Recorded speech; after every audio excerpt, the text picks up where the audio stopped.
hello there, Ticket Subs fans.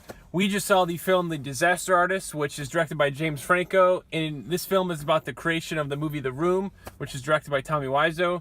And this film is about the making of The Room, as well as the friendship between Tommy Wiseau and Greg Sestero. And right from the get-go, Nicholas, what were your thoughts of this film? It was a ride. It was definitely a ride. Let me put it this way: if you haven't seen The Room, you probably want to see that first. Yes, it's crucial, I'd say, almost. I mean, Yes. there's some, I mean, you'd still understand the story, but pretty much a lot of the enjoyment of this film comes out from watching The Room and experience what The Room is all about. Nick and I both hold an opinion about the film, The Room. Like, I know, obviously, the film's unconventional a little bit. Are you talking about The Room? Yeah, The Room. Yeah.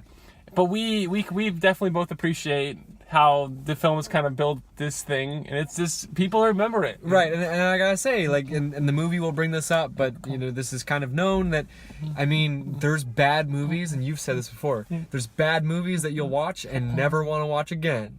And then there's The Room, which is a bad movie that you just can't stop watching. And there's something to be said about that. And there's something certainly to be said about that. And this movie, I would say, is a great augment to your curiosity about The Room. Perfectly said. And it also, it could have very well have been a parody, but it's not. It's more a celebration in the sense that it's not. It's sort of like a celebration of the friendship between Tommy and Greg, and I thought the film did a nice job building that up.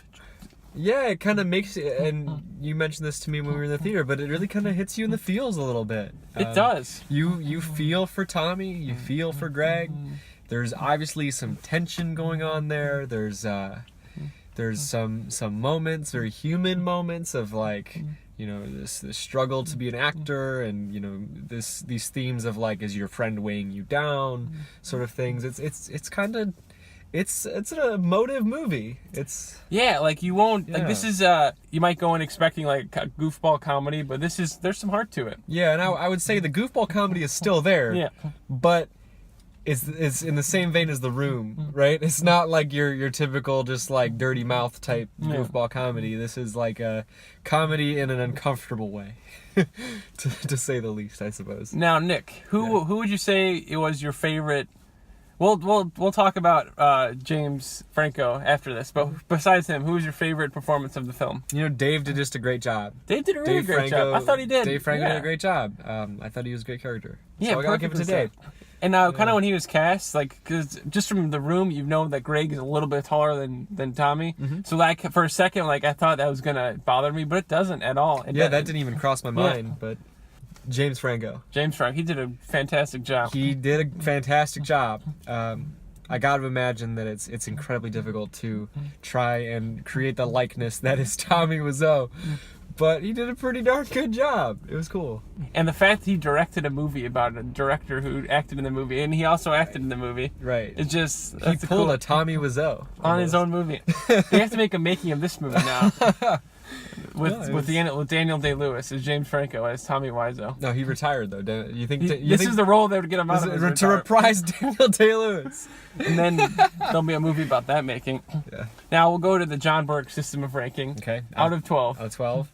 I'll give this one a solid 8.5.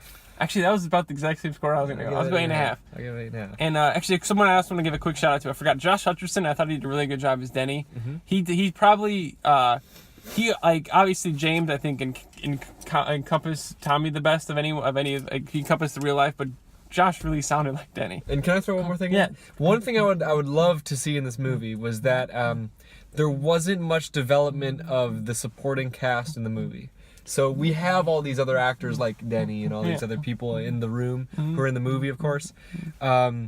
But you don't really get to see their point of view. There's a few small moments, and that's really it. And I would have loved to see a little bit more from them too. That was well said, because the movie was just from looking at the thing, it said an hour 30. I think this could have been about a little bit longer. Yeah. Usually, I would have been fine with a 2-hour movie. Because they had a whole audition scene where they were auditioning people. Like, that was really interesting, and you got to see. And that'd have been cool because Chris R, like, he just kind of came for like one scene. Yeah. And Zac Efron did a great job. Right. But yeah, I totally would like to see some of the backstories, because. But I wonder if they just really wanted to kind of focus on the thing that's the friendship, which they did a great job on too. But I'm gonna say they can do an extended director's cut. That's what I totally. I hope there's like an actual cut out there that's the whole, like, at least a good amount of the room like filmed Yeah. with them. I hope so too. Yeah. So what I'll say is, if you haven't seen The Room, watch it, then see this. Yes. If you were on the fence about seeing this movie and haven't seen The Room, wait and see The Room first. If you love The Room, you gotta see it. Check it out. It's definitely a film that celebrates it in a very unique way, and check it out. All right, everyone, thank you so much for watching. And Nicholas, as always, thank you for joining. Of course. Have a great night, everybody.